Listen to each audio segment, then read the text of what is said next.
name is Christopher Brun. I'm the president of the Royal Academy, and I'm delighted to welcome you here to this, which is the second event of our collaboration between the Royal Academy and Winsor Newton. It's a collaborational partnership which feels completely natural because we as artists and painters and technicians have been working together for centuries.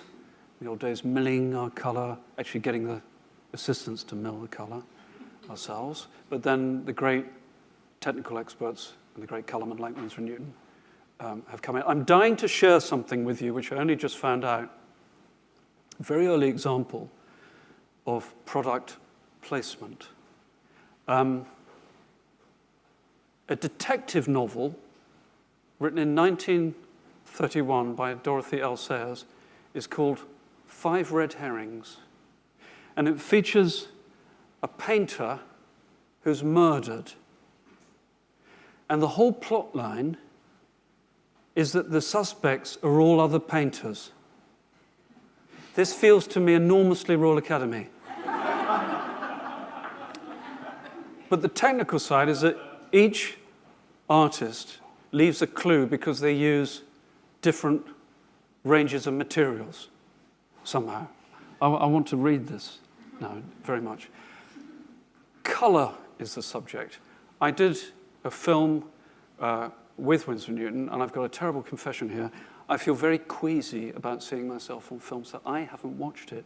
But apparently, $750,000 people have watched it. But my point of doing the film is to share the fact that for artists, color is the medium in which we swim. And it isn't color, it's pigment. It's not color theory, you may come to discuss this, but it's pigment. Because each pigment, have I gone wrong already? Have I lost you? Okay, all right. You can see this is the Royal Academy. Anyway, it's pigment. It's not red, it's a specific pigment. It's cadmium, or it's alizarin, or something like that. It's not blue, it's cobalt, or it's ultramarine. They're all different. Color theory is an overarching thing, but artists are specifically concerned with the behavior of individual pigments, for which we are immensely grateful to people like Winsor Newton and their expertise, which we rely on and which sustain us. So anyways, just brief remarks before I'm going to hand over to the real moderator this evening, Ben Street. But you're very welcome at the Royal Academy. Thank you.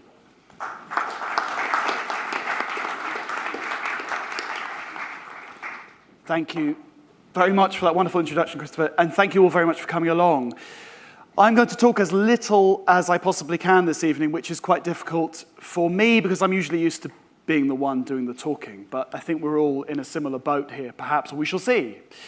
We've got 3 wonderful speakers who are all going to speak for no more than 10 minutes and no less than 10 minutes. So we're going to start with David Batchelor. So over to you. I am going to talk about some of the ideas I've been developing around colour. From 1975 until the early 1990s, I never touched colour, which is to say from when I began my degree course in Nottingham, so essentially when I became an art student. And then in 1993, July the 18th, 1993, in the late afternoon, I stumbled into colour almost entirely by accident. I was making a small sculpture, and I wanted to differentiate the front from the back of the sculpture in a way that I was struggling to do, and I painted the front of it pink.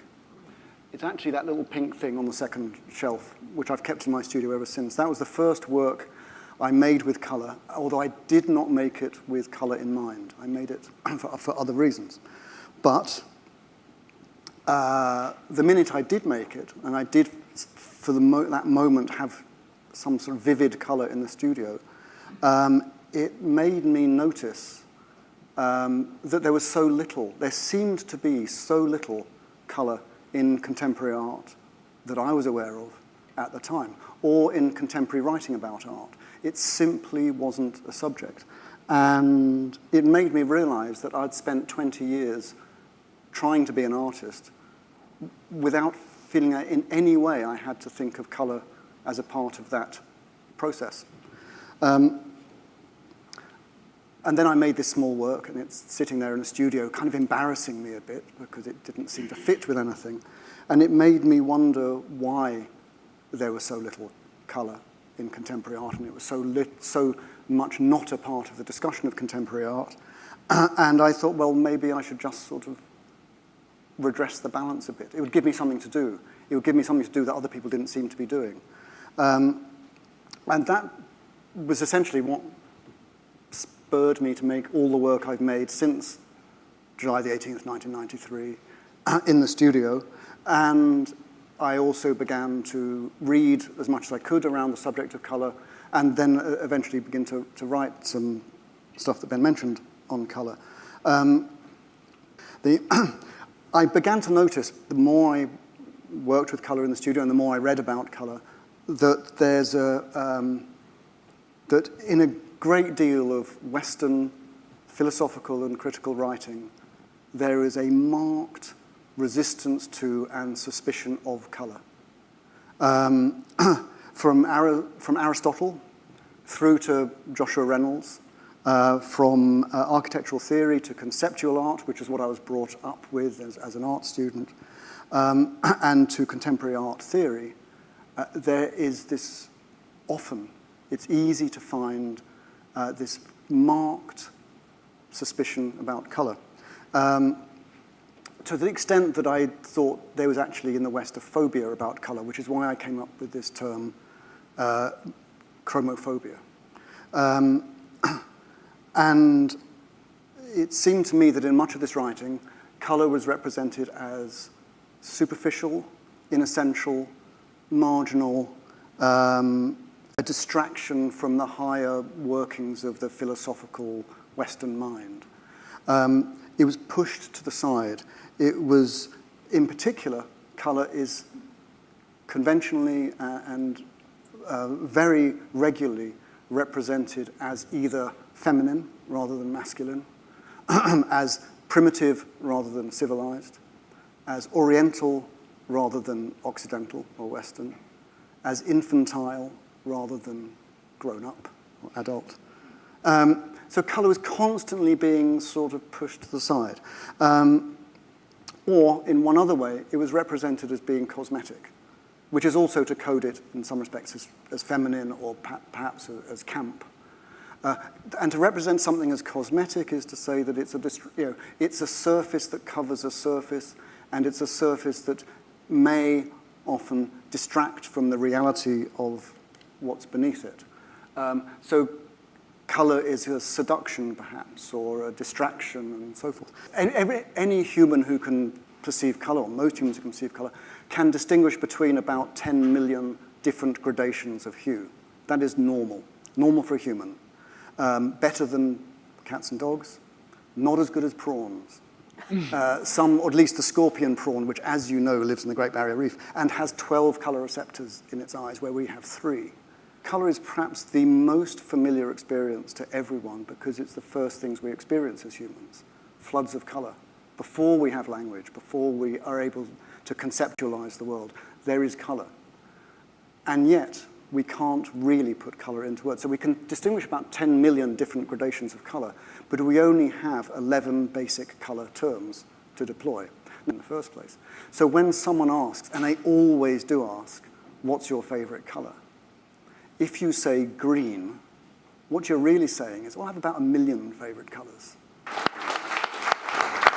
Thank you. It's so much to think about and to mull over, and it's brilliant. And it will really, our conversation will develop along those lines. So I'm now going to introduce Ruth. Thank you very much. All yours.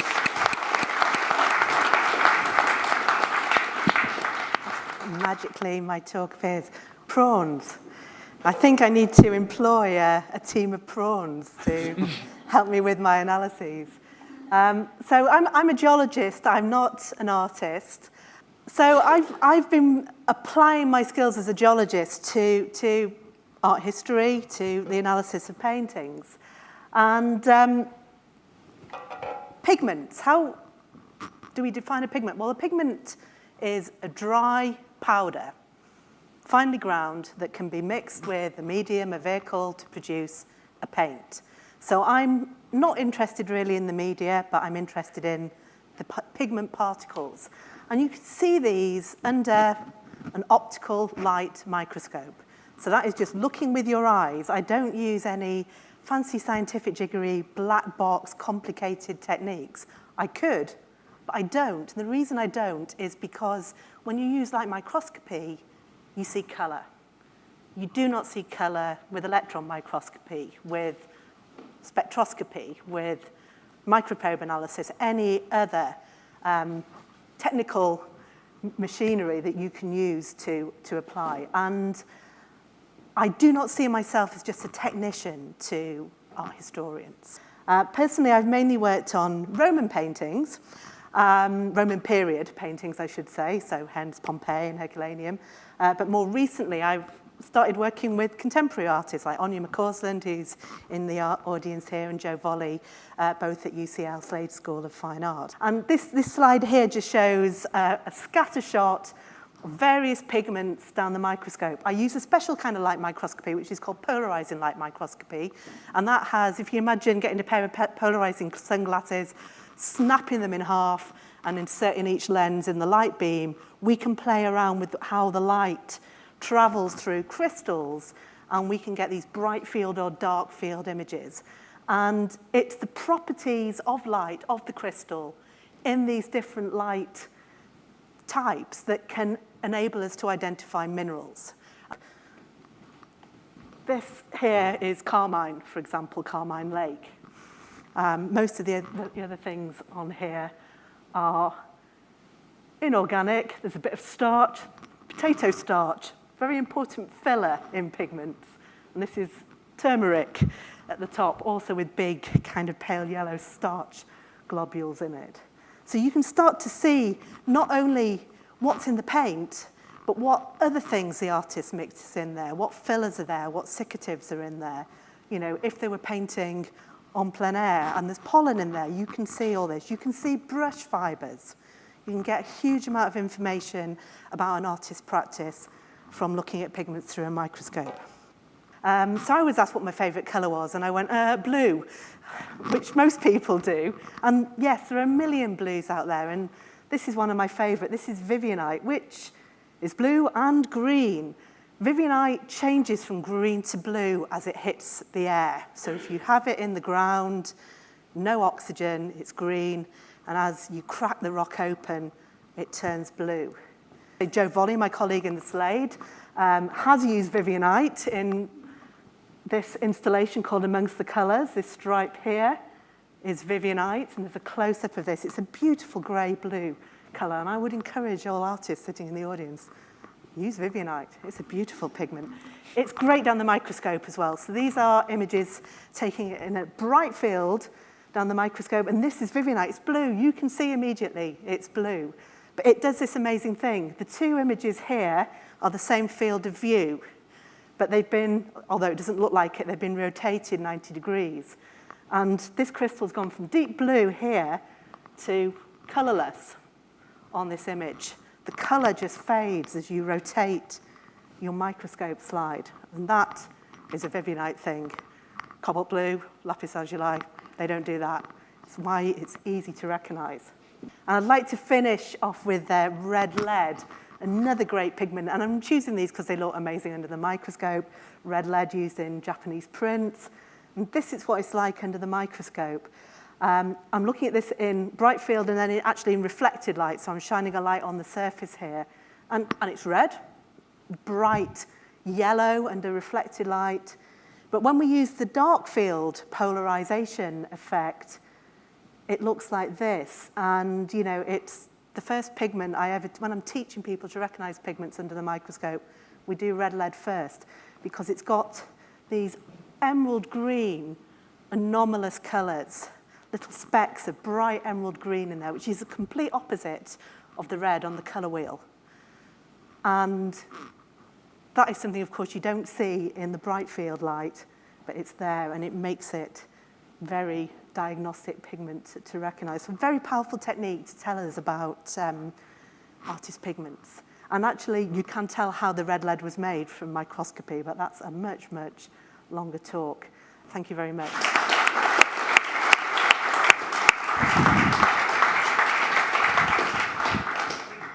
Fantastic. I mean, it was so fascinating. It's very tantalizing, isn't it, to hear 10 minutes. You want to hear more.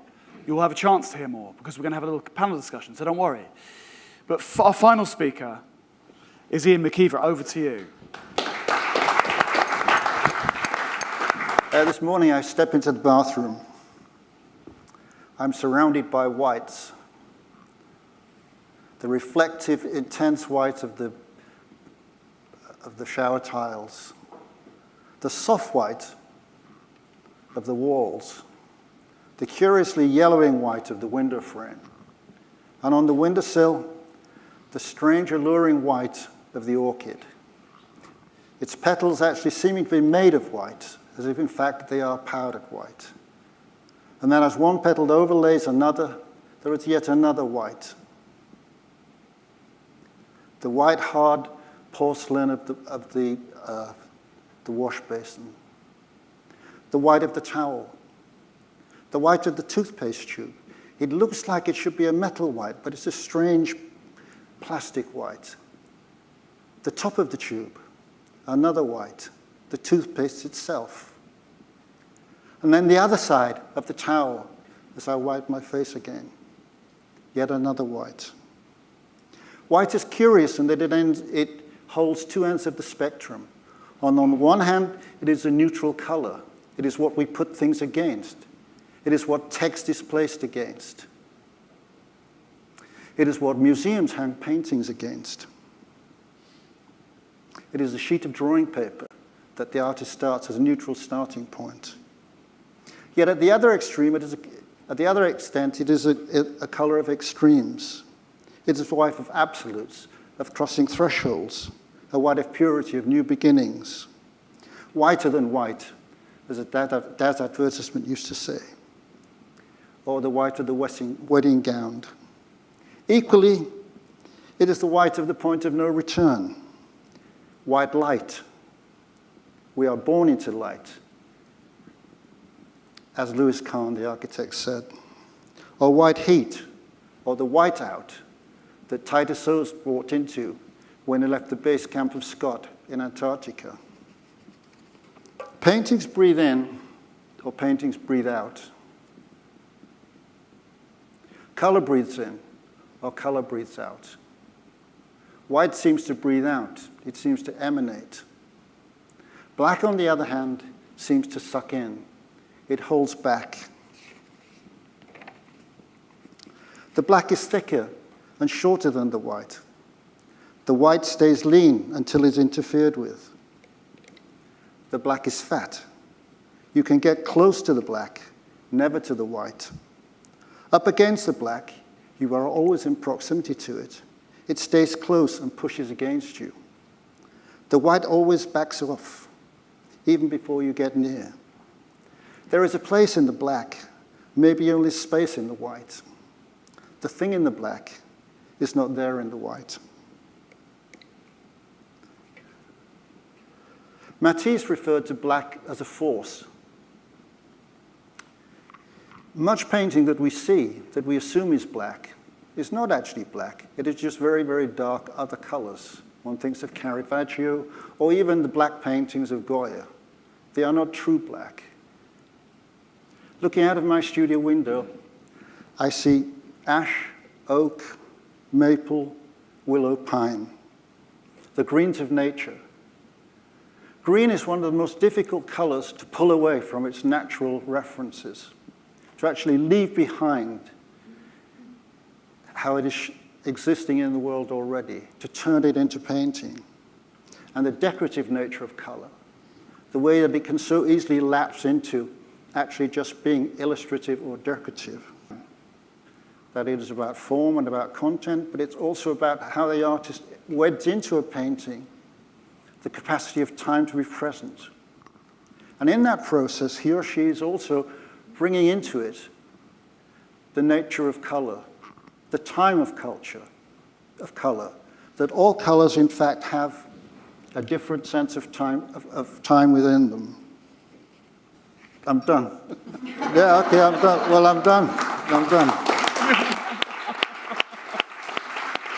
First of all, I'd like to thank our three speakers who are absolutely fantastic and scintillating and really tantalizing. I think we might be at the point at which we open up to the floor for questions. Wonderful hearing you talking so vivid about colors. I would like to address this question to David and to Ian. What is your favorite colors? And more likely, that's an easy question, but more likely, why do you return to those colors? So why do you return in your work to specific colors? Out of intrigue, out of a curiosity that I haven't really touched it yet. Over the last 30 years, I've painted numerous white paintings. I keep going back to white. I keep going back to black. I keep going back to red. I go back to green. That, with the occasional blue painting, that's my range. They're not monochrome paintings, but nevertheless they are based around these kind of colors. For me, the implicit qualities in each color are so complex that actually just dealing with that one color and all its variables is actually enough to keep me going. And I would see, increasingly, I would see the imposition of another color as being somehow decorative and unnecessary. But as to why I go back to the colors that I go back to, I don't know. It's just the way it is. I think I'm happy if you do. Continue. You do it well. I think that the what is your favorite, I know I sort of rolled my eyes at the what is your favorite color question, because I do get asked it quite a lot. But actually the interesting way you asked it was that, what colors do you return to? And I think most artists do return to certain colors. And I do. And I often return to the not very well represented pink of that early sculpture, and there's a certain sort of very acid green. But I often return to them for bad reasons, which is that they're my sort of default colors. They're the ones that I know if I use that, I can probably rescue this, rather than finding another way of resolving it. And every artist has their fallback devices of one kind or another. Wouldn't you agree? Yeah. If you ever go to an exhibition and you buy a postcard afterwards, the colours are never, ever the same as the original painting is. Do you ever have to, do you think about that at all, the difficulty of reproduction of colour? I think, you learn that very quickly. When I first went to art school, I was shown slides of paintings. They never looked like the paintings in many ways. They're not the same size, they're not the same material, and they're certainly not the same colors. So it's just something you accept, I think, that a postcard is a token. It's just a token to remind you of an experience you had, but it isn't that experience, and it's hardly a substitute for it. But sometimes I like the way that the color degrades in postcards, and the way it goes way out, and sometimes I prefer it. Thank you to a wonderful panel. Thank you so much for fascinating answers, really wonderful discussion, the beginning of many more discussions in the future, I hope, and thank you all very much for coming along.